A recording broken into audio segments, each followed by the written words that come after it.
Anthropomorphisme. Est-ce Dieu que l'homme a créé à son image ou le contraire? Autrement dit, l'homme est-il origine de l'être ou l'être est-il l'origine de l'homme?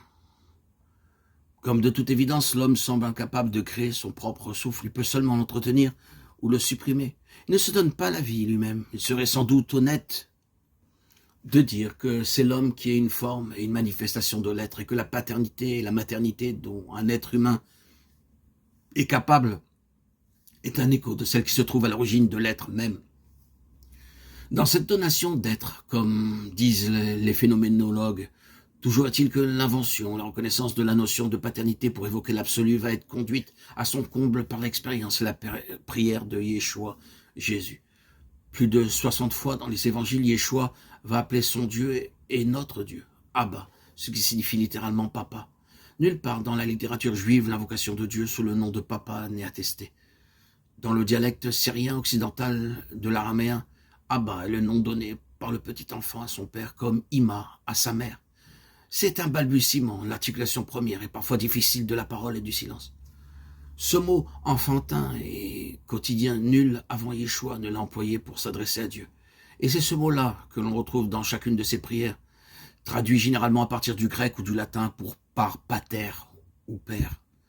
Je te bénis, Abba, d'avoir caché cela aux habiles et aux intelligents et de l'avoir révélé aux tout petits. Luc 10, 21. Abba, je te rends grâce de m'avoir exaucé. Jean 11, 41. Aussi Jean 12, 27, 28 et la prière dite sacerdotale. Abba, si c'est possible, éloigne de moi cette coupe Gethsémani. Luc 22, 42. Abba, entre tes mains, je livre mon souffle. Luc 23, 46. Le mot Abba est considéré comme ipsissima, vox, une des rares paroles reconnues comme originale et authentique, n'appartenant qu'à Yeshua seul, de même qu'aimer vos ennemis. Celle qui nous transmet afin que nous la disions et entrions ainsi avec lui dans une intimité filiale, avec l'origine de l'être, de la conscience et de l'amour. Saint Paul, par la suite, reconnaît dans l'invocation Abba le processus de filiation et de divinisation de l'homme à l'œuvre. Ce n'est que dans l'esprit, le souffle, le pneuma de Yeshua, Jésus, que nous pouvons nous adresser à Dieu ainsi. Romains 8, 14, Galates 4, 4, 7.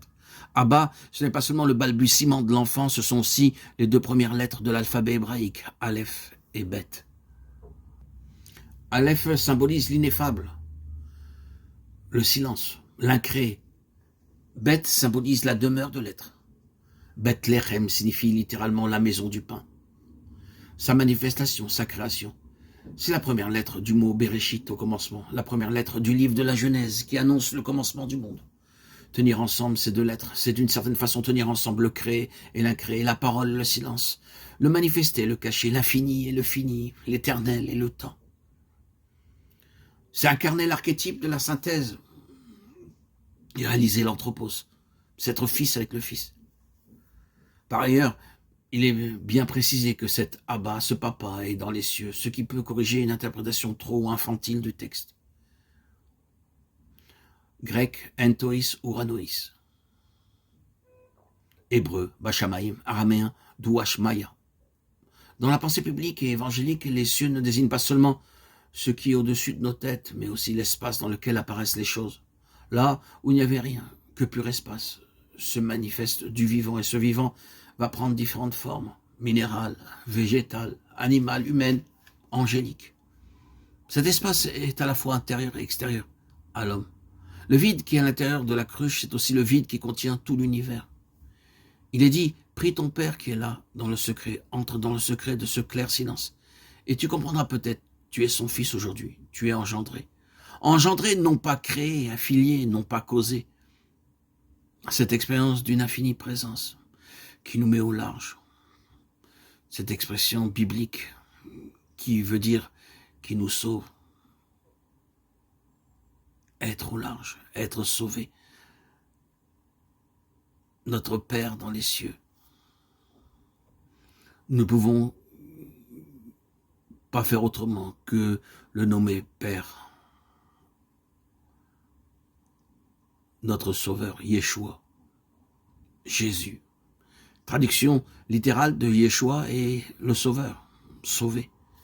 À l'époque de Jésus, il y avait de nombreux Yeshua. Mais personne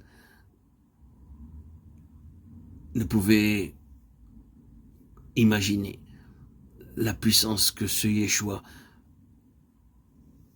à travers les siècles, par sa puissance, a pu transformer les cœurs jusqu'à aujourd'hui. Personne n'aurait pu imaginer une seule seconde que ce nom Yeshua, Jésus, aurait pu avoir une telle puissance. Aujourd'hui encore, parmi mes frères, compatriotes juifs, dans la communauté où je me trouve, ont des enfants qu'après leur circoncision, on les appelle encore Yeshua. Ils sont loin de s'imaginer que Yeshua veut dire le Sauveur et qu'il y est attribué particulièrement à Jésus. Sinon, je pense que beaucoup refuseraient, renieraient ce nom.